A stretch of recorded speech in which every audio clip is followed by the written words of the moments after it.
Questions and comments, questions et commentaires. The Honourable Parliamentary Secretary to the Minister of Environment and Climate Change and to the Minister of Energy and Natural Resources. I wish I could be surprised by that proposed amendment, but I'm not, because it goes on with the continued obstruction that we've seen, any efforts by the Conservative Party to shut down the voices of workers as we talk about the important changes that are happening right around the world in the fight against climate change.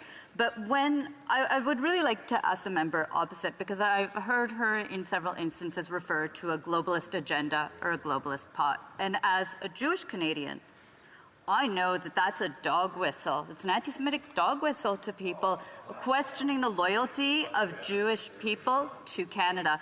And so I'm wondering if she would like to take a moment in this House to not only retract references to a globalist plot or globalist agenda, but to also apologize.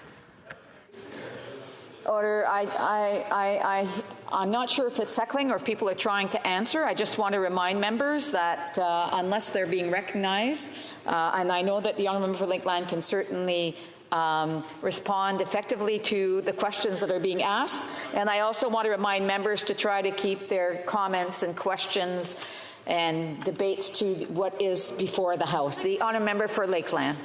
Well, thanks, Madam Speaker.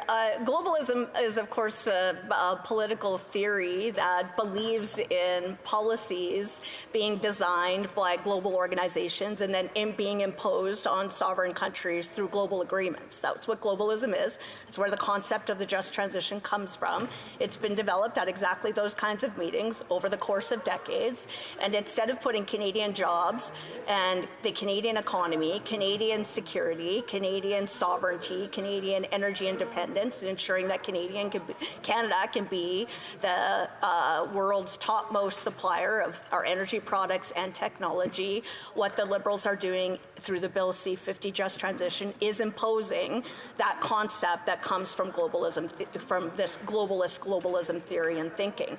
Now, Madam Speaker, you made exactly the right point, which I would also like to emphasize, which is, again, it is very telling when the Parliamentary Secretary to the Minister of Energy and Natural Resources won't even get up on her feet and actually defend the bill, actually clarify if she thinks that there are claims that I've made that are not true, and actually stand up for what they're doing here. But they'll avoid that at all costs, just like they won't let any Canadian speak about this bill.